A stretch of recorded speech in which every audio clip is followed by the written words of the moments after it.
What does it feel like to be betrayed by the one person who's supposed to protect you? I used to think I knew my dad. He was the guy who taught me how to ride a bike, who cheered at my soccer games, who told me I could be anything. But that was before Claire. Before the lies. Before I found myself standing on the curb outside my own house, clutching a backpack with everything I owned, wondering how it all fell apart. My name is Ellie, and I'm 16. 2 years ago, my mom passed away, and it broke something in Dad.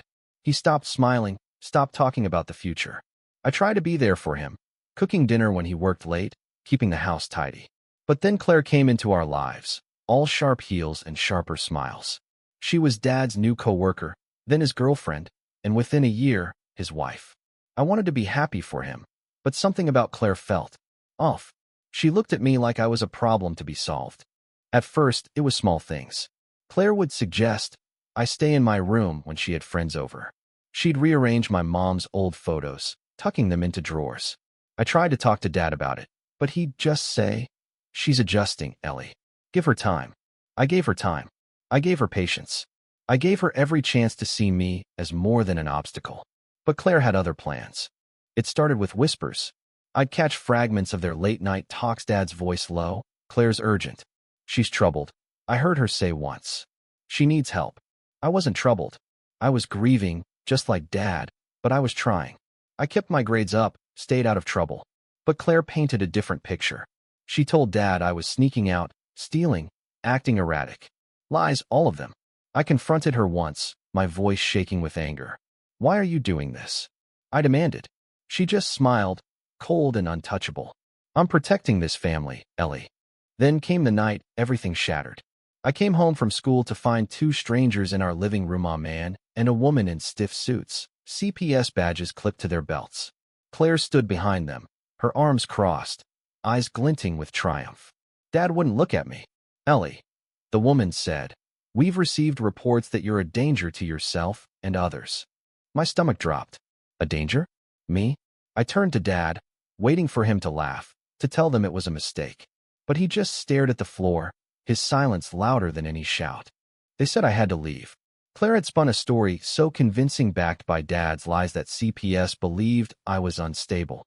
They cited incidents that never happened, fights I never started, threats I never made.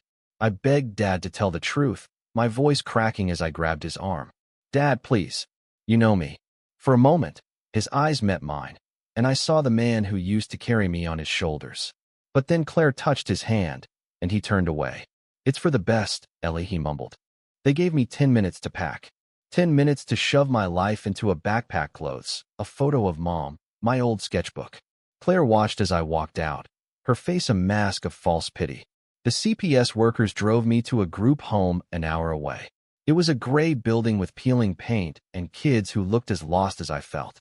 That first night, I sat on a creaky cot, staring at Mom's photo, wondering how Dad could let this happen. Days turned into weeks. The group home wasn't cruel, but it wasn't home. I kept to myself, sketching in my notebook, drawing memories of better days. I wrote Dad letters, pouring out my hurt, my confusion.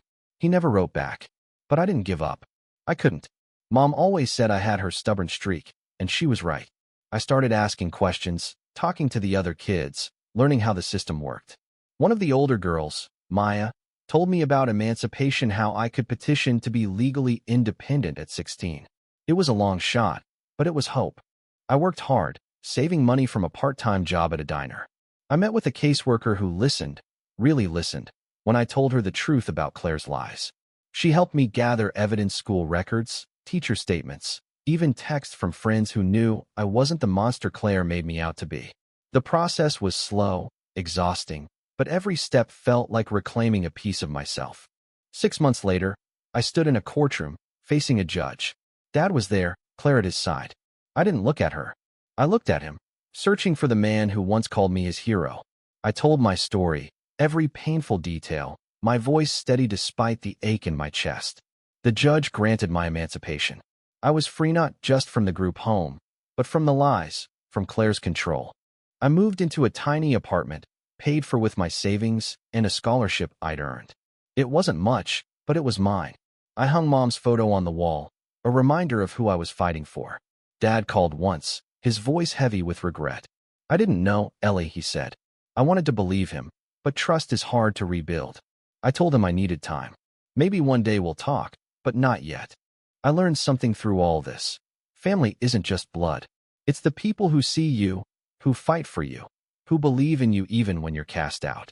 I found that in Maya, in my caseworker, in the teacher who wrote me a glowing recommendation. And I found it in myself. I'm not dangerous. I'm not broken. I'm Ellie, and I'm building a life where no one can take my home away again.